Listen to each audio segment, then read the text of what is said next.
quotation I saw in medical school by Thomas Edison. It said, "The doctor of the future will give no medicine, but instead will interest his patient in the care of the human frame, in diet, and in the cause and prevention of disease." And one of Thomas's brighter ideas. And when I saw this quote in medical school, I just passed it right on by. I went to the University of Illinois College of Medicine in Chicago, and I was so into becoming a real doctor, and real doctors do real doctor things. They deliver babies, they fix broken arms, they sew up lacerations. That's what real doctors do. And diet was boring stuff. And nutrition, yeah, you send them down to the dietitian, and they figure out a 2,000 calorie diet, and don't bother me. And that's how I practiced medicine for the first 8 or 10 years of my career. Well, I have soon, late, come to realize how important what we eat really is in the creation and prevention of so many of the diseases that we see today. And I'll tell you how I came to those realizations.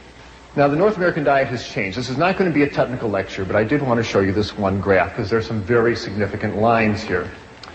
The two top lines, the lavender line and the yellow line, are the amount of plant-based foods that are consumed in the United States and in Canada as well. And this is back in 1909. You can see we were eating a lot of grain products. We were eating almost 300 pounds of wheat and barley and other grain products, and almost 200 pounds of potatoes a year. Look what happened in the intervening 85 years. Our consumption of wheat and grain products have fallen to half of their 1909 level, and our potato consumption has fallen to half of their 1909 level.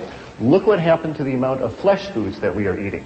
The amount of milk we consume has more than doubled. Our beef consumption's gone up by 50%, and our chicken consumption's gone up by 280%. We are eating a tremendous amount of animal flesh, and we have essentially exchanged a plant-based diet for a meat-based diet. And the results have been just disastrous for both our health and the environment. Consider how much animal flesh most North Americans eat. In their lifetime, the average meat-eating American is going to eat 15 cows. Going to eat 24 hogs, eat 12 sheep. She will eat 900 chickens and 1,000 pounds of assorted animals that either swam in the water or flew in the air. That is a tremendous amount of animal flesh to be pouring through the human bloodstream year after year. No wonder we wind up with clogged arteries and high blood pressure and cancers and a lot of other diseases, and I'll show you how those two are related. Let's talk about the health effects of an animal-based diet.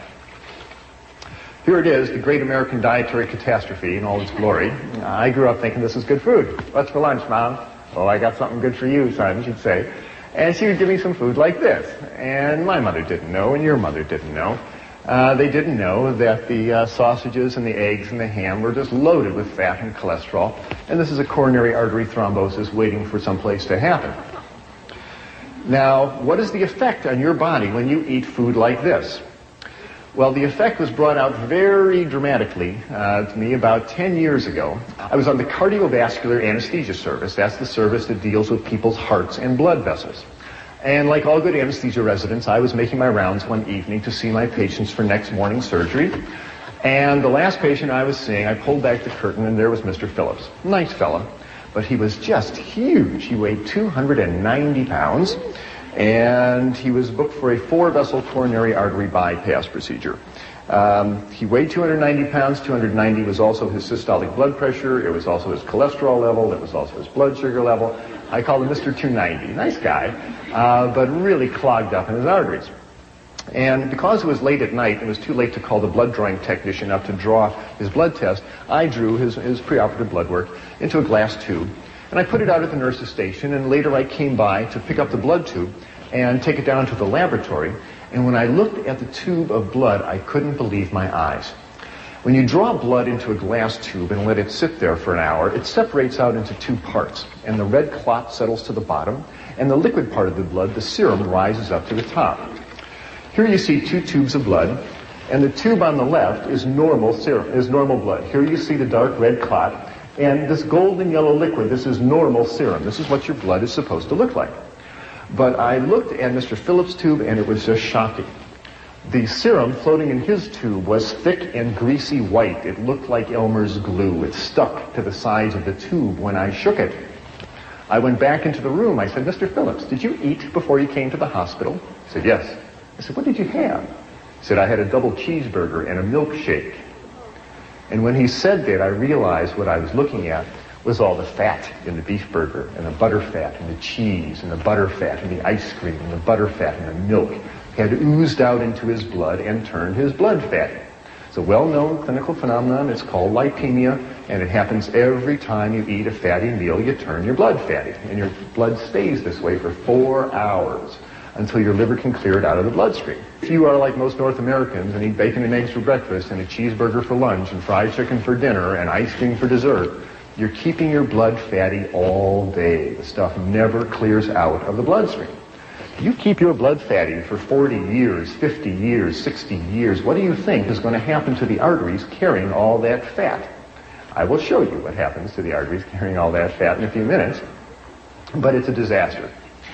There's a lot of fat in the North American diet, and it's hidden in most foods. You can see the fat around a T-bone steak, but most of the fat is in the muscle of the animal, and it's hidden in the dairy products.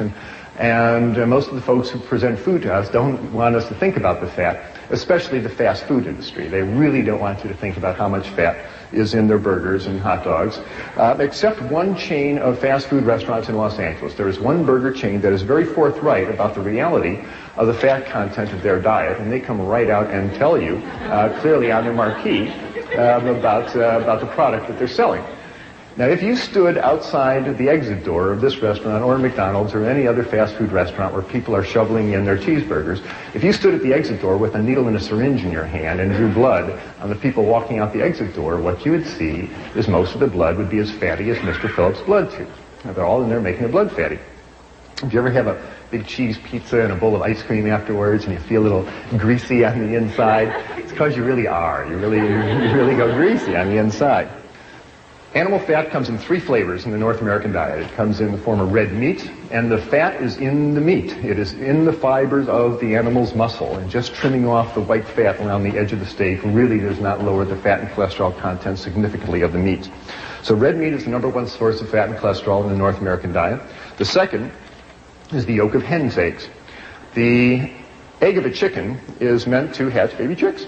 And the yolk of the hen's egg is one of the most concentrated globs of fat and cholesterol on the planet. It is made to power that baby chicken for 21 days with no other energy.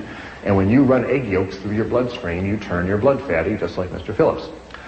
And the third source of fat in the North American diet comes from that white fluid that comes out of the udder of a cow. Now, cow's milk is a high-fat fluid exquisitely designed for turning a 65-pound calf into a 400-pound cow in a year. That is what cow's milk is for. Now, whole milk has a butterfat content of 3%. That's the cream that rises up to the top. And you drink a 3% solution of butterfat, you're going to turn your blood fatty, as will a 2 and 1% solution of butterfat. But at the dairy, the butterfat is skimmed off and they concentrate it into huge vats, half the size of this room. And they concentrate the fat to 50, 60, 80, 90% fat. This stuff is so thick you can walk across it. Why do they do that? Well, they do that so you will buy it and eat it. The butterfat is mixed up with air until it hardens into chunks called butter. The butterfat is mixed with sugar and frozen and sold as ice cream. The butterfat is mixed up with cocoa powder and sugar and sold as milk chocolate. The butterfat is mixed up with bacteria and allowed to ferment until it turns into sour cream. A lower fat version is called yogurt. And the butterfat is mixed up with calf's stomach and bacteria and allowed to ferment for about 6 weeks till it hardens into chunks called cheese. These are all forms of butterfat. The folks at the dairy want you to buy the butterfat and eat it. And when you do, you turn your blood fatty. There's absolutely no reason to run butterfat through your bloodstream at any time, and I'm submitting to you that you'll be a lot healthier and happier if you do not. Cow's milk is for baby calves. You have no more need of cow's milk than you do giraffe milk or horse milk or rat milk. Now, back to Mr. Phillips. Nice fella, but I was impressed with all the fat in his bloodstream. We took Mr. Phillips down to the operating room, and I gave him 1,000 micrograms of fentanyl and put him to sleep, and the surgeon opened up his chest and opened up his aorta and opened up his coronary arteries. And what the surgeon started pulling out of Mr. Phillips' arteries were great, long, yellow, greasy, sausage-like formations of fat that looked like this. What you're looking at is a plug of material called atherosclerosis. And this is the plug of fat that built up in a man's arteries. The artery was a tube coming out at you from the screen. The artery wall has been cut away, and you're just looking at the fat that built up. It started around the edge of the blood vessel and started moving in on the blood flow channel as the years went by. And the blood flow channel got smaller and smaller and smaller till only this dark red spot was left for the blood flow to come through. And when a clot formed here, it stopped the blood flow completely through that artery. And because it happened in this man's right coronary artery, it stopped the blood flow to his heart and bought him a ticket to the autopsy table. This is the #1 cause of death of people in North America. Every 30 seconds on this continent, Canada included, somebody grabs their chest and falls over with a heart attack. This is animal fat clogging up the arteries. When you send this material down to the pathologist and you ask him to analyze it, the report always comes back the same: saturated fat and cholesterol. It's animal fat. The pathology report never, ever, ever contains the words remnants of broccoli, rice, and tofu. It's animal fat. The good news is when you stop running animal fat through your bloodstream, this stuff melts away. This stuff will come off the artery walls, and arteries can open up. And Dr. Dean Ornish in California and Dr. John McDougall and a number of other physicians are now routinely reversing atherosclerosis, having people cancel their coronary artery bypass surgery because they changed their diet and their arteries have opened up. That's the good news. Here is the process happening. Here are 6 arteries coming out at you from the screen. The dark red circle is the artery wall. The pink material is the atherosclerotic material clogging the artery. The white spot is the blood flow channel, which is getting smaller and smaller and smaller. Any organ dependent upon this blood vessel for its blood flow is in trouble. Fortunately, it's a reversible disease. This atherosclerotic material clogs arteries all over the body. It's just a matter of which artery to which organ clogs up first that gives you the symptoms. If the yellow atherosclerotic fat builds up in an artery going up to the brain, you will suffer a stroke. If it clogs an artery going to your kidney, you'll suffer kidney failure or high blood pressure. If the atherosclerotic material accumulates on the walls of large blood vessels like the aorta that takes blood from the heart down to the abdomen and legs, the artery walls become damaged and weaken. They lose their strength. And the high pressure in the blood vessel causes the artery to balloon out, forming an aneurysm, which can then rupture, leading to emergency surgery or death. If the yellow atherosclerotic material clogs up an artery going to a loop of intestine, the general surgeon will open your abdomen and remove that loop of bowel. If the atherosclerotic material clogs up an artery going to a toe or foot, you will watch that toe or foot turn dark and gangrenous, and you'll sign permission forms for amputation. And if the atherosclerotic material clogs an artery going to the heart, you will suffer crushing chest pain when you walk, called angina pectoris. Or if it clogs the blood flow completely and damages the heart muscle, that is a heart attack. People, this is all the same disease. We are talking about animal fat essentially clogging up the arteries throughout the body, and it's the #1 cause of death and disability in North America. And this is essentially a disease of people who eat animals and the products made from animals. You almost never see these diseases in pure vegetarians. And William Costelli, the doctor who runs the Framingham Heart Study, says he has never seen a heart attack in anybody with a cholesterol below 150, and there's good reason for that. Why does this happen? Because all fats are not created equal. There's a fundamental difference between animal fats and plant oils. Animal fats contain cholesterol. No plant food contains cholesterol in any significant amount. It is an animal product. And very importantly, animal fats are highly saturated. They've got lots of hydrogen atoms hanging on them, and that makes animal fats very stiff. In fact, animal fats are solid at body temperature. If you're in a kitchen on a summer day and you've got a piece of T-bone steak on the counter and it's 98.6 degrees out, the same as your body temperature, the fat on that beefsteak is solid. It's a nice white chunk sitting there. If you have a bottle of olive oil on the same table at that same temperature, it's liquid at that same body temperature. I don't know about you, but I don't want to eat any fat that is solid at my body temperature because it's going to start clogging up my arteries. And that's the beauty of plant oils. They're liquid at your body temperature. They really don't cling to your arteries. Animal fats contain a substance called arachidonic acid. And arachidonic acid stimulates the creation in the body of a substance called prostaglandin 2. And prostaglandin sets off lots of inflammatory reactions in the body that can irritate the blood vessels, perhaps contributing to atherosclerosis. It may well cause a lot of inflammatory reactions in the joints, the skin, the bronchial membranes, and other places. Plant oils have a substance called linoleic acid, and that gives rise to substances called prostaglandin 1 and 3, and these are natural anti-inflammatories. They soothe inflammation in the body. So people who are on more vegetarian diets have much less problem with inflammatory diseases. Fundamental difference. You have no need to take animal fats into your bodies at all, and I really suggest you meet all your fat needs, and we need about 50 grams of fat a day. Get it from plant oils. You find it in grains have oils, legumes have oils, nuts, seeds. There's lots of oils available in the plant kingdom. That's where you should meet your oil needs, not from the fat of animals. The other thing about fats is make you fat. Animal fats stick to you. When you eat fats of animals, those fats wash through your bloodstream, and as they cross as they flow through your fat stores under your skin, they stick there. You've got fat cells looking for pre-made fats, and you eat the fat of animals, they stick there. What you see hanging on this man's abdomen really isn't even his fat. That is the fat of all the cows and pigs and chickens and ducks and turkeys and other slow animals that were walking past his table when he had a fork in his hand. Not his fat. The good news is, if he changes his diet and starts eating rice and vegetables and good plant-based foods, this stuff melts away, and people get leaner. It certainly happened to me. Remember the old nursery rhyme of Jack Sprat, who could eat no fat, his wife could eat no lean? You always see Jack portrayed as a lean fella because he ate no animal fats.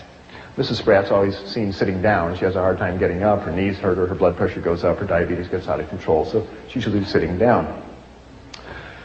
The lesson of Jack Sprat was certainly not lost on me, because back in the operating room in Vancouver, here I was, and now I'm the anesthetist, and I'm standing at the head of the table looking down into the surgical wound, and I'm seeing all this fat in these people's arteries.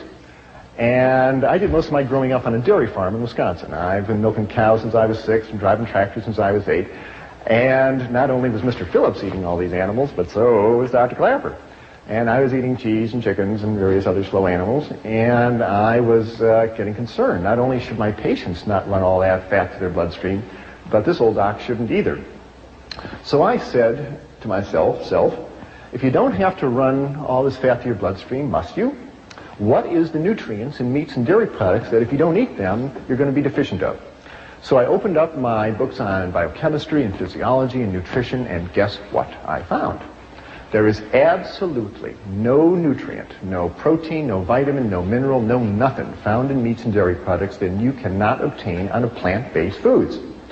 Consider the biggest animals on the planet, elephants and buffaloes and giraffes. These are vegetarian animals.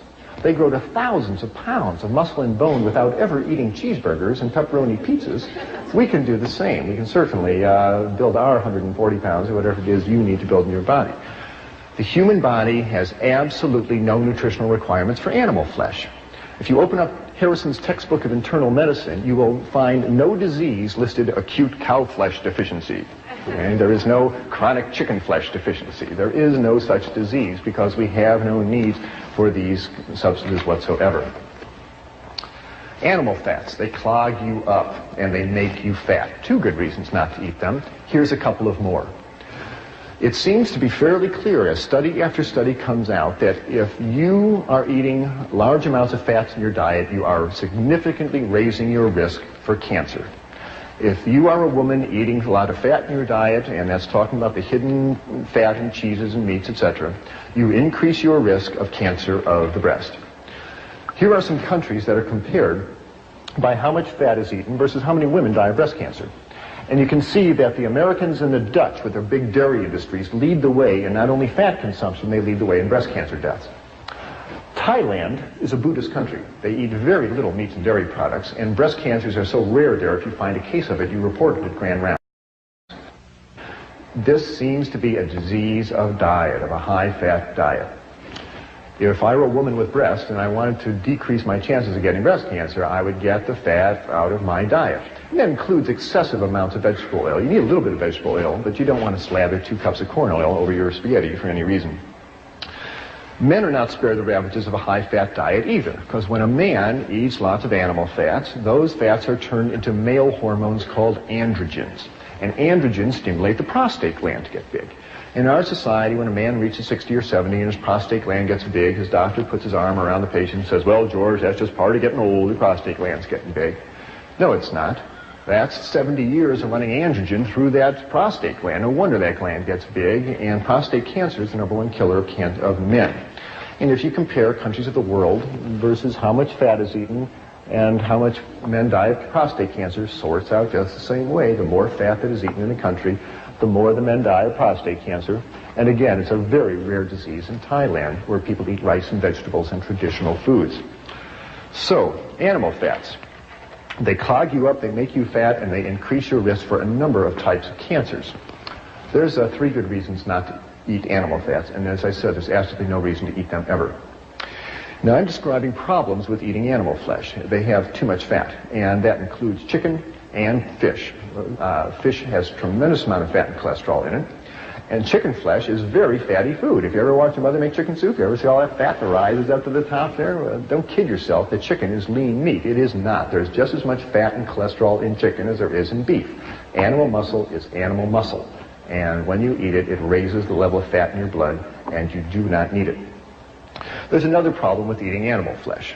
It has too much protein. Now, when I was in medical school, I never heard the words too much protein. I thought the more protein, the better. Put them on a high-protein diet, make them strong. Tain't so. You better believe there's such a thing called too much protein, and most North Americans suffer from it. First of all, what is protein? Protein is the building block material that you use to make the hard structures of your body. Your fingernails are made of protein, your hair is made of protein, your bones are made of protein. It's the brick of our bodies, a solid substance. Now, you don't need very much protein during the day. You only need about 30 grams of protein a day. That's the weight of 10 pennies, okay? Imagine 10 pennies in your hand, that's how much protein you need. But look how much protein the typical North American consumes. On a typical North American eating day, a typical American who has bacon and eggs for breakfast and a glass of milk, who has a cheeseburger and milkshake lunch, and has a beefsteak dinner with a glass of milk and some ice cream for dessert, is clipping along at 150 grams of protein. That is a 5-day supply of protein. That is too much protein. Why? Because your body can't store protein. You can store fat, you can store carbohydrates, you can't store protein. So what happens? Well, your liver starts breaking down that protein, and as it metabolizes it, it releases all sorts of toxic nitrogen-containing waste like urea and ammonia and amino acid fragments. And these have a detrimental effect on the body, because as all these amino acid wastes go through your kidneys, it makes you lose calcium out of your urine. Why does that happen? Because there's fundamental differences between animal protein and plant protein. And I'm talking about the protein in meats and dairy products. Animal proteins contains amino acids that have sulfur, and sulfur makes extra acid in the body. And as acids walk through the bone, they dissolve calcium out of the bones. Plants have much less acid. Animal protein is very concentrated. The muscle of an animal is the most concentrated protein on the planet, and so there's a big bolt of protein that goes into your bloodstream as soon as you eat it. Plant protein is mixed up with fiber. When you eat whole grain rice or whole grain barley, it takes hours for that to be absorbed into your bloodstream. The absorption time is much, much slower. So the less acid nature of plant protein and its slower absorption rate means it's much gentler in the body, and it doesn't pull calcium out of your body. That's a very significant phenomenon. The phenomenon of protein pulling calcium out of your body is appropriately called protein-induced hypercalciuria, too much calcium going out in the urine. What I'm saying is, and it's well documented, when you eat a big bolt of animal protein, whether it be red meat or chicken or fish or even milk, the acid nature of the protein washes through the bones, dissolves the calcium, which then goes out in the urine. And what I'm telling you is that every time you eat a piece of chicken, every time you eat a piece of fish, ladies, for the next 3 or 4 hours, you urinate calcium out of your body down the toilet. And the investigators who've documented this many times clearly say that high protein diets cause a negative calcium balance, even in the presence of more than adequate dietary calcium. Even if you are taking calcium tablets and drinking milk, protein is such a potent yanker-outer of calcium out of your body that you will not be able to keep up with the calcium loss. Does that ring a bell with anybody? It did with the investigators. They said that osteoporosis, thin, crumbly bones that fracture easily, would seem to be an inevitable outcome of continued consumption of a high-protein diet. In our society, we are told that the cause of osteoporosis is not chewing up enough calcium tablets or not drinking enough cow's milk. And you're really told to believe this. There's a lot of medical evidence that says this just is not so. And this was clearly shown, I feel, in a study that was released by Cornell University recently, done by Dr. Colin Campbell, where they investigated thousands of people in the Republic of China. And they found that in this country, essentially osteoporosis is unheard of. They don't get osteoporosis. And women make it into their 80s, having nursed 5 children, and they have nice, strong bones. And yet here is a country that consumes essentially no dairy products. The milk isn't available, the cows aren't available, the refrigeration isn't available. They get all their calcium out of grains and greens and fruits and vegetables, and they don't get osteoporosis because they are eating grains and vegetables, and it doesn't make them urinate out their calcium. But it's been clearly shown as the Chinese folks move to the cities, get more affluent, and start eating more meat in their diet, they start losing calcium, and then the osteoporosis appears. It's really becoming apparent that osteoporosis seems to be not so much a disease of calcium deficiency, it's a disease of protein excess. You see osteoporosis in the countries that consume the most protein. In the United States, in Scandinavia, in Europe, and in Australia. That's where you see osteoporosis. You don't see it in China, you don't see it in rural South America, you don't see it in rural Asia, where people are eating grains and vegetables. And I'll tell you, dairy products are no protection against osteoporosis because the Americans and the Canadians and Scandinavians are the people who drink more milk and eat more cheese than anybody else on planet Earth, and they have the worst osteoporosis on the planet. And if dairy products protected you from osteoporosis, you wouldn't see it in North America. And you see just the opposite. Because there's so much protein in dairy products that it actually puts you in negative calcium balance, makes you urinate out your calcium. And Dr. Recker's study clearly showed this. They gave women 3 8-ounce glasses of milk a day for a year, and they were still in negative calcium balance because there's so much protein in milk. Don't rely on dairy products for your calcium. Get it out of grains and greens and fruits and vegetables, but most important, hold on to your calcium by getting all that chicken and fish flesh out of your kidneys and out of your body and out of your bones. There's been studies comparing the bone density of vegetarian women versus meat-eating women, and clearly the vegetarian ladies hold on to their calcium better than the meat-eating women because they're not eating all that protein.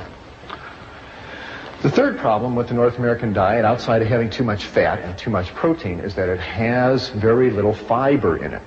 Plant fiber are the starches and sugars in plant foods that are not absorbed out of the intestine into the bloodstream. They stay in the intestine. They pass through the intestine. These plant fibers draw water into the intestine. They make for a nice soft fecal material, makes for nice normal bowel function. And very importantly, when meat is eaten, and the meat gets down to the colon, the large intestine, the bacteria in the large intestine break down the meat proteins and the bile acids that the liver secretes to digest them, breaks these substances down into cancer-causing substances, into carcinogens called benzopyrene and nitrosamine. And you smear these cancer-causing substances on the inside of your colon for 50 years, 60 years. What do you think is going to set off in there? President Reagan found out the hard way, as 60,000 North Americans do every year. They opened up his colon and found a big fungating cancer of the colon. This is essentially a disease of meat-eating people. You very rarely see this in vegetarian people because they're not smearing all that meat protein on the inside of their colon. Another good reason to consider eliminating animal products from your diet. You will substantially lower your risk of cancer of the colon. Numerous studies have now shown that. Why does all this happen? Good heavens, what a set of catastrophes to fall on you just because you want a cheeseburger for lunch. That doesn't seem fair, does it? Well, to me it seems pretty logical. Because our digestive system simply is not that of a mountain lion. We are not carnivores, no matter how you look at it. In fact, if you compare the digestive system of man to a mountain lion, and that of a true herbivore like a horse, you find we are far more like the herbivore than the carnivore.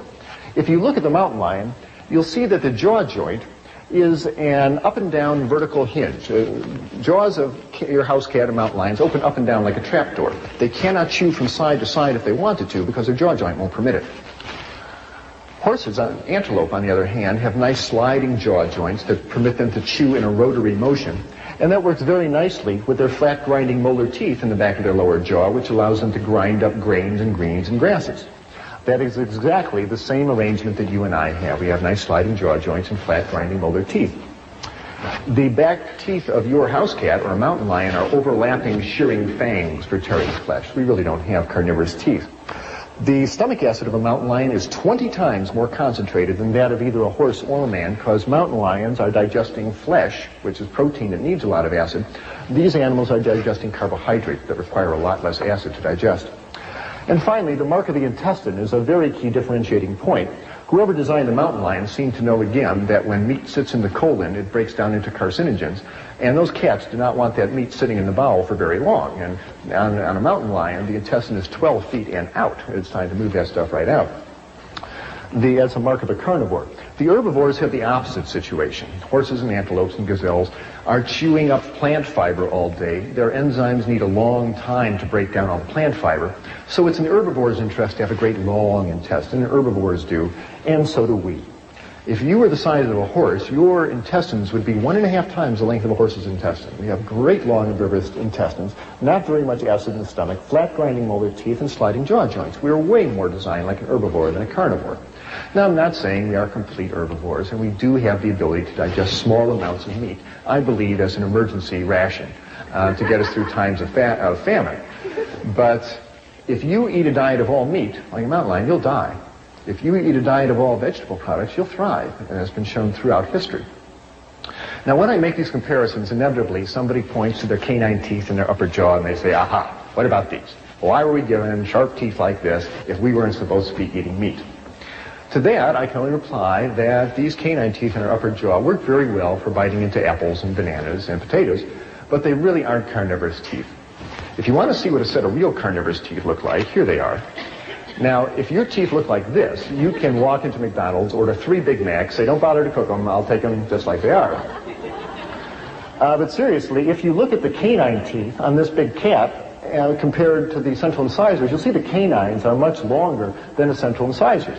If you look in the mirror at your own teeth, you'll find that your canines are shorter than your central incisors. They just don't work well for biting through flesh. And if you think they do, run this little thought experiment. Imagine running out to the nearest cow you see, jump on its back, open your mouth, and take a big bite out of its backside. Now what are you going to find? You're going to find that your mouth is very small, and that your teeth are very short, and that you can't bite through that animal's hide, let alone its muscle, and you're going to get bounced off that cow and walk away very hungry. So the effects of an animal-based diet on the human digestive system and the human body have just been disastrous. It has led to an epidemic of clogged arteries, of obesity, of cancer of the colon and the breast and the prostate gland, drains calcium out of our bone and gives us high blood pressure. And fats on the body soak up insulin, and insulin is what you need to burn up your blood sugar. And people who are obese frequently have adult-onset diabetes, and they can't handle their blood sugar. As people get leaner, their fat stores go down, it frees up their insulin, and many patients in my practice have had their diabetes go away because they get nice and lean and they've got plenty of insulin that works. And this has been my experience in my medical practice. When I saw Mr. Phillips and all that fat in his blood, and I decided to change my diet, wonderful things happened. I learned how to make a couple of good breakfasts and lunches and dinners. And I took a walk every day, and something remarkable happened in my body. First of all, most clearly, a 20-pound spare tire of fat around my waist, which I couldn't shake, even though I was running 5 miles a day. That spare tire in 6 weeks just melted right away, and I started waking up in a nice lean, light body, and it felt great. My cholesterol level dropped down from 220 down to 140. My blood pressure, which had been 150/90, dropped down to 110/70, and it felt wonderful waking up in a nice, lean, light body every day. Well, with that, I knew that there was not only a change in my life, but there was a change in my medical career happening, because there I was learning to be an anesthesiologist, and I was literally spending my day putting people to sleep. And I felt that if I wanted to be a good physician and keep people out of hospitals, it was time to help them wake up. So I had 6 months left in my residency, but I went to the head of anesthesia and said, sir, as much as I enjoy anesthesia, I'm going back to general practice. And I did. And I moved down to Florida, and I opened up a little clinic. But this time I was smart. In the clinic, I put in a little kitchen, because you just can't tell what people not to eat. You got to say, here's what you eat. And I had a vegetarian chef come in, And we showed people twice a week how to cook grains and make salad dressings, and we showed them breakfasts and lunches and dinners. And those people who could eat in that delicious style, and it's delicious, and take a walk every day, noticed the same wonderful changes I did. I'd have them come in the office and step on the scale and get their blood pressure checked. And as the weeks went by, this marvelous downward progression of numbers started showing up on their chart. Their weight would go down by about 2 pounds a week if they were overweight. If they had high blood pressure, the blood pressure would come right on down. If they had high cholesterol, the cholesterol level would come right on down. If they were diabetic, their blood sugars would come right on down to normal. And very happily for me, the dosage of powerful medications I had these people on for their high blood pressure and their diabetes, I could lower them right on down, and in fact, many times get them off those medications completely, including those for high blood pressure and diabetes, those pills that people are told they must take for the rest of their life. It's not that hard to get someone off high blood pressure pills. Just get all that fat and sodium, which is found in the meats and the dairy products, out of their diet, and most people's high blood pressure comes down to normal. But the best part is, they'd be walking out of the office and they say, you know, doctor, it's nice, my blood pressure's down, it's nice, my cholesterol. You know, the best part, I haven't felt this good in years. I feel light and clean, I got energy, I sleep better, my breath is cleaner, I feel good. And that just warmed this old doctor's heart no end. Medical school never really prepared me for people getting healthy. And yet, there they were, getting healthier right in front of my eyes. It was really exciting to see. Now, the problems that I mentioned with meat, too much fat, too much protein, and no fiber, are common to all meats, whether it be red meat or poultry or fish. Have no illusions. Animal muscle is animal muscle, and they all have too much fat, too much protein, and no fiber. But nowadays, animals are not raised at Old MacDonald's barnyard out in the sunshine, so there's a whole new set of problems because the animals are raised on factory farms in conditions of tremendous overcrowding. These animals are fed grains that are sprayed with herbicides and pesticides. These are fat-soluble substances that concentrate in the flesh and the eggs and the milk of the animals. And the largest amount of pesticides and hydrocarbons coming into your diet are not those sprayed on fruits and vegetables. They come in meats and dairy products. And if you want to decrease the amount of pesticides you eat, consider cutting down the amount of animal products you eat. The animals in factory farm systems are fed tremendous amounts of antibiotics. When you feed antibiotics to animals, they grow bigger and they are less prone to infection. And half the antibiotics made in the United States, 30 million pounds of them a year, are fed to animals in their feed. Well, what happens when you feed a potent animal, when you feed an animal a potent antibiotic like lincomycin, tetracycline, sulfonamides, ampicillin? What happens? Well, what you do is you kill off the antibiotic, you kill off the bacteria in that animal's intestines that are susceptible to the antibiotic. What do you leave behind? The roughest, toughest antibiotic-resistant bacteria going. And they have names like Salmonella, Shigella, Clostridia. You eat an underdone piece of chicken or burger with Salmonella bacteria on it, you're going to be very sorry. It rips up the lining of your intestine, gives you a bloody diarrhea. If you're an adult, it'll put you in the hospital with an intravenous going. And if you're a child, it'll dehydrate you and kill you. On this continent, over 4 million people every year get sick with salmonella food poisoning, largely from eating poultry and meat. The chicken carcasses are brought into the kitchen and slopped around all over the cutting board, and it contaminates the utensils in the kitchen. And it's becoming a worrisome problem of major, major proportions. Antibiotics can lead to tainted meat. You bet they can, and more people are getting concerned about it. You don't have to give antibiotics to broccoli. You're going to see more and more headlines like this. Here's hundreds of people sick in Illinois from salmonella poisoning in milk. Here are underdone burgers causing salmonella food poisoning. Here's a dreadful one. 400,000 hens and 1 million eggs poisoned with polychlorinated biphenyls. This is an industrial chemical in electrical transformers that, when it's discarded from industry, winds up in the rivers and into the oceans and into the fish, and accumulates in the fish flesh. Do you know that half the Canadian fish flesh is not eaten by people? It's ground up and either made into fertilizer or added to animal feed. And here was a tremendous amount of PCB-contaminated fish flesh that was added to chicken feed, and the chickens ate the PCBs, and it wound up in the meat and in the eggs. People are getting concerned. They say, don't let unsafe food put our lives at risk, for good reason. And these are episodes of contamination by animal-based foods. And so many of your friends who during the year get the flu, it isn't the flu, it's salmonella poisoning. The media has been fairly responsible in trying to educate us about the realities of the dangers of our high-fat diet. I'm very appreciative. It brings you to the same position that was reached by Gregorio Natividad, who is a meat inspector in Los Angeles, who worked there for 23 years. And he said, based on my experience in Los Angeles, my advice to the public is not to eat meat. This is a meat inspector watching it for 23 years. Maybe he knows something we should pay attention to. Here's another reason why I should consider changing our diet. Our kids are eating a lot of fat, and it is hurting them. Our children in North America are fatter than ever before, and their cholesterol levels are higher than ever before, and we are seeing heart attacks in younger and younger people. Don't kid yourself. A heart attack is not something that falls out of a tree on you at age 50. This stuff builds up in your arteries from childhood. And every year on this continent, 1,000 teenagers suffer strokes. 1,000 teenagers a year suffer a stroke. John McDougall is one of them, by the way. We are seeing fat-related disasters haunt our children.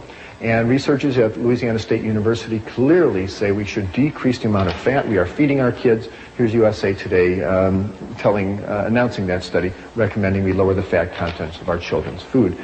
We are working actively to work in the schools to help get fat-free entrees onto the cafeteria line. High blood pressure, nasty disease, and it leads to strokes and heart attacks and kidney failure. Why do people get high blood pressure? Well, one way to view it is to consider the analogy of a garden hose. If you have a garden hose with a certain diameter and you have water flowing through it, there's going to be a certain pressure in that hose. What if you wanted to raise the pressure in the garden hose? Well, there's two ways to do it. One is to make the hose narrower. That will raise the pressure. The other thing to do is put more water through the hose. And that'll raise the pressure. Well, that's exactly what happens in our arteries. As we eat the standard North American diet and that fat builds up in the arteries become narrower, and so that raises the pressure. And when you eat sodium, as in table salt, sodium makes you retain water in order to dilute it out. And the more sodium you eat, the more water you pump around, and that's going to raise the pressure in your pipes. Guess where most of the sodium is found in the North American diet? In meats and dairy products. Sodium is in the muscle of all animals. All meat has sodium. Chicken, fish, meat, it's in the muscle of the animal. And the second place that sodium is found is in cow's milk. That mother cow wants to give her baby calf lots of sodium because it's expanding its blood vessel as a growing calf should. And by far, meats and dairy products have more sodium than any other substance in our diet. And if you really want to decrease your sodium content, decrease the meats and dairy products. And I tell you, people, if you are being treated for high blood pressure and you are still eating cheese and eating chicken, you are kidding yourself. And no wonder the doctor is going to raise your amount of diuretics and Aldomet and all those other medications. If you really want to open up your arteries and decrease your sodium content, stop eating all that cheese and milk and animal products, and you'll find your high blood pressure takes care of itself. I don't want to be too simplistic about it. There are other severe causes of high blood pressure. It's a complicated disease. It's not the only cause of it. There are kidney reasons. There are other reasons, and you should work with your physician. Now, tell them you're changing your diet, and you don't stop those medications by yourself. You work with them. But if you stay in communication with a physician, it is possible, changing your diet, to taper down those medications.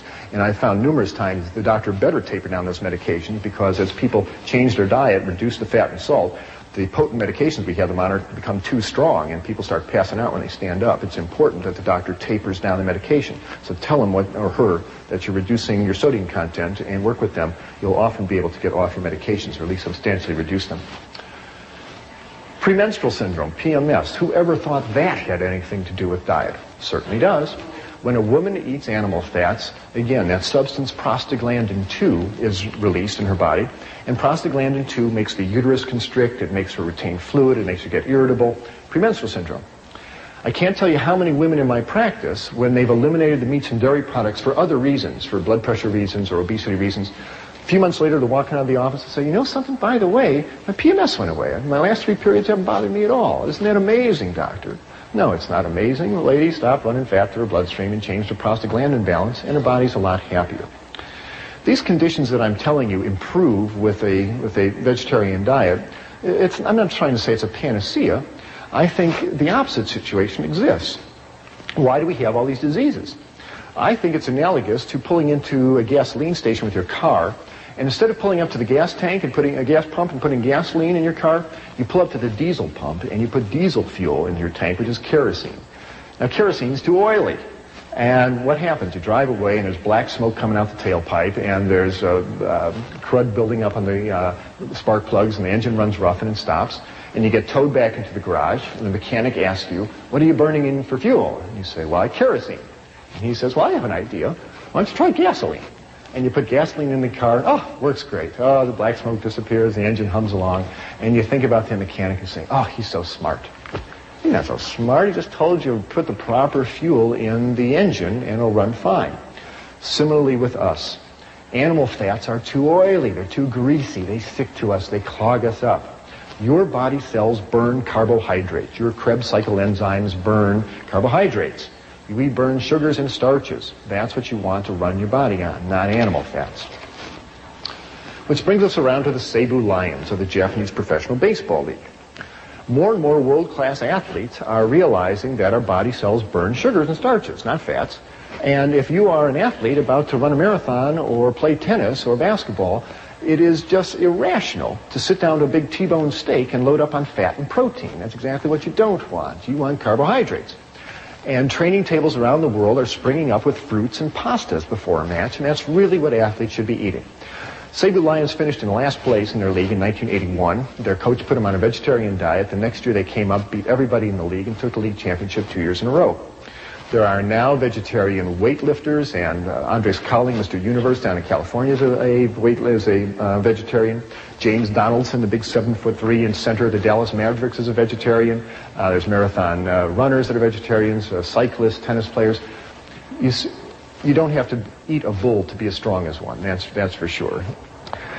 We need a higher viewing of nutrition altogether. The one that we've been given simply isn't working very well. We need a higher viewing. What is the higher viewing? Well, let's talk about the one that isn't working very well. If you learn nutrition like I did, you learned it off this silly poster that hangs in grammar school walls all over this country. And it essentially says that food comes in 4 groups and 4 groups only. It comes in the milk group, in the meat group, in the fruit and vegetable group, and the grain group. And you better have some of every group every day, or you risk becoming sick, malnourished, or dead. Subtle message, but it's what the kids are given. It's what I grew up with. Maybe it's what you grew up with. People, let's get real about the basic 4 food group scheme. It was not, repeat, not, handed down to Moses on Mount Sinai with the 10 Commandments carved in stone. The basic 4 food group scheme was invented by the United States Department of Agriculture in 1956 to promote the sale of meat and dairy products. What do you really need to run your human body? Nutrition 101. What do you really need? You need 5 things. It has nothing to do with cheeseburgers and milkshakes. The human body has no nutritional requirement for animal flesh, none. And it functions superbly on a balanced, varied diet of plant-based foods. 5 things you require. Protein, water, vitamins, minerals, and energy. That's what you require. You need a little bit of protein, 30 grams a day. It abounds in grains and legumes and fruits and vegetables. That's no problem getting enough protein. You need 2 quarts of water every day. That's found in the water you drink, the juices you drink, the fruit and vegetables that you eat. That's no problem. You need vitamins and minerals. They are found in green and yellow vegetables. Have a nice salad every day, a couple of carrots. You get all the vitamins that you need and all the minerals. We'll talk about vitamin B12 in a minute. Even that comes from plant-based foods. And you need energy to fire your muscles and make your nerves work. But energy is found in the sugars and starches that are found in fruits and vegetables and starches, and oils that are found in whole grains and avocados and vegetable oils. There's plenty of energy available. It's all you need. Protein, water, vitamins, minerals, and energy, and a little bit of fiber to keep the intestines working normally, but that's an automatic if you're eating whole grains and fruits and vegetables. That's all you need to run your human body, and all of these are found in plant-based foods. You never have to eat an animal if you don't want to. Well, where are you going to get your protein? Perennial question posed to vegetarians. The same place that elephants and buffaloes and giraffes get their protein, you get out of plant-based food. Grains are loaded with protein. In your diet every day, you need 5% of your calories as protein. Grains are 10% protein. So all the breads that you eat, the dinner grains, rice and barley and millet, have lots of protein. The pastas that are made from whole grains, lots of protein. Legumes, anything that grows in a pod is a legume. Beans, peas, chickpeas, lentils, 25% protein, loaded with protein. Green vegetables. No one ever told me broccoli has lots of protein. It sure does. 15% protein in green vegetables. Nuts are a nice source of protein. People say, oh, I don't want to eat nuts, it makes you fat. Not if you're not running butter, fat, and cheese and egg yolks through your bloodstream. Have a handful of almonds. It's not going to hurt you, and you can use the calcium and the protein for good advantage. Sprouts are a nice source of protein. So are seeds, sunflower seeds, sesame seeds, pumpkin seeds. Lots of protein available. You cannot consume a calorically adequate 2,000 calorie diet made up of grains and legumes and green vegetables, nuts, sprouts, and seeds without guaranteeing yourself 50 grams of high-grade protein. It's in the plant foods. And you don't have to combine grains with legumes. That whole wise tale that they're incomplete proteins is a myth. All plant proteins are complete in and of themselves. Grains are complete protein, beans are complete protein, greens, well, they're all complete. If you want to combine them, that's nice, but have no protein neurosis that if you don't put tofu spread on your whole wheat bread, that is a waste of time. They're all complete proteins all by themselves. And protein from plant foods do not yank the calcium out of your body the way protein from animal foods do. Where are you going to get your calcium? If you're not drinking milk, get your calcium from the same place cows get their calcium. I mean, think about it. Cows don't drink milk. Where do they get the calcium? They get it from green plants. All green plants have calcium in it, and all the broccoli and collards and kale that you eat. Nuts have calcium, seeds, grains. Calcium's in all plant foods. It's easy to get enough calcium, and again, the important thing is that if you're not eating all this concentrated protein in the chicken and the fish, you'll hold on to your calcium and you'll avoid osteoporosis. By the way, the ethnic group with the worst osteoporosis on the planet are the Eskimos. Eat all that fish, they wind up urinating out the calcium. They dug up an Eskimo skeleton of a lady who died 500 years ago in the ice. She had terrible osteoporosis. So what in the world do you eat? Good heavens, he's taken fish away from us and cheese away from us. What is there left to eat? Well, I really think we ought to be basing our diet on grains. Here is a cross-section of a kernel of wheat, but all grains, barley, oats, millet, rye, are all basically built the same way. Here is the new young wheat plant, and this is the germ, and it's rich in protein and vitamins and minerals and oils, and it's a great source of protein and minerals for us. Here is the starch, the carbohydrate that fuels the little plant. It fuels us just beautifully as well. And all this is wrapped in a layer of bran, the fiber, and it is an excellent package of nutrition for us. Now, who eats grains, you must say? We're not horses. Who eats grains? Well, we do. All the whole grain bread that you're eating has lots of nice protein and fiber in it. And you can have 4 slices of this a day. You will not get fat. It's just carbohydrates and water and fiber, and you'll either burn it or pass it out. I hope nobody is eating white Kleenex bread anymore. If you're going to be eating whole grain bread, get the benefits of all the bran and the protein and the fiber as well. Cereals, nice source of whole grain goodness, and there's lots of good whole grain cereals available in the supermarket these days. This material is called tofu yogurt. I'll tell you about tofu yogurt in a minute. You can cook grains up and add a nut butter like sesame seed butter and turn it into a nice grain loaf, and it takes the place of meatloaf, and you serve it with gravies and sauces. You can take this same grain mixture and mix it up into burger patties and make grain burgers, and it takes the place of hamburgers, and you serve it on a bun with lettuce and tomatoes and sprouts. One nice thing to do is one morning in your kitchen, make up about 50 of these, wrap them in wax paper, and put them in your freezer. Now you got a whole freezer full of burgers. You come time for lunch, whip out a couple, put them in the toaster oven, heat them up, and you got an instant lunch. You don't have to slave over a vegetarian banquet every time. Use your freezer. These foods last a long time. Pastas are a nice source of grain goodness. There's lots of whole grain pastas, corn pastas, oat pastas available these days. Grains can be added to soups. You have vegetable rice soup, bean and barley soup. Wonderful place to get grain goodness into your diet. And a big bowl of this kind of soup and a hunk of dark bread makes a wonderful, nutritious lunch with no cholesterol. Corn is a nice grain. Enjoy it often. Rice is a nice grain. It fuels half the people on the planet tonight. Legumes, wonderful source of protein. 3 tablespoons of this bean salad will give you as much protein as a chicken dinner, but it won't yank calcium out of your bones the way chicken flesh does. The bean family is huge. Lima beans, zucchini beans, navy beans, great northern beans, lots of beans. People say, well, I want to eat beans. Well, they give me gas. The way around that, by the way, is to realize that most of the gas problem comes from a sugar on the surface of the bean called hemicellulose. And hemicellulose is soluble in water.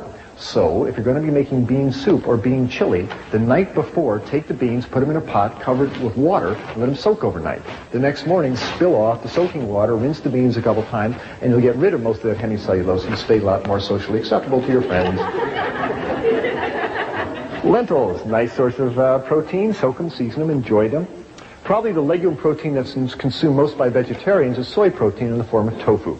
Tofu is found at all supermarkets these days. You buy it with it's dated, like milk. You buy the tofu with the date furthest in the future, so it's the freshest tofu.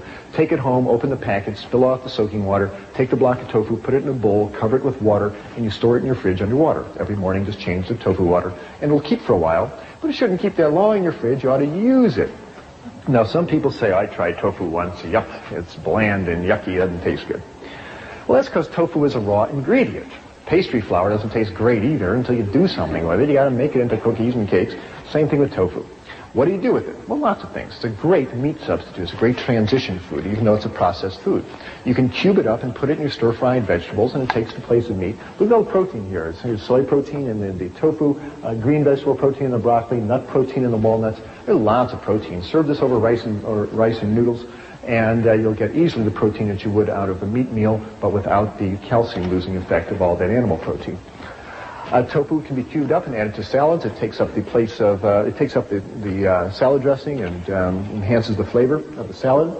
You can scramble tofu. You can mash it up and add a yellow spice called turmeric and some sesame seed butter, and you put it in your skillet, and it turns into a beautiful scrambled egg substitute that can be served over toast. You can mash up tofu and brown it and turn it into spaghetti and tofu balls. You can make tofu cream pie, tofu cheesecake. This is not a diet of deprivation, let me tell you, by a long shot.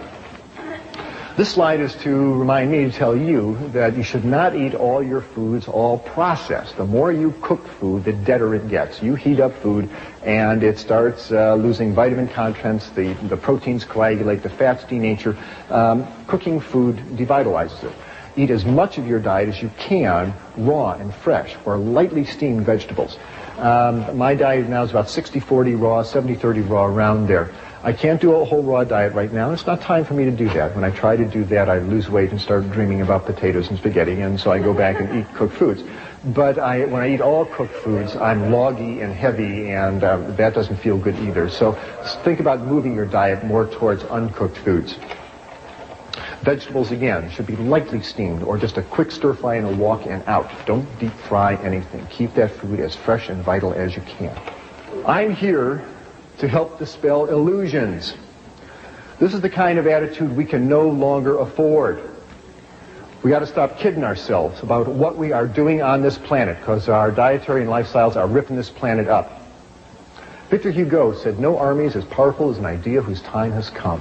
We've got to start living reverently on this planet. We've got to start being gentle with the life support systems upon which we all depend, including the waters and the rivers and the trees and the animals and the earth itself.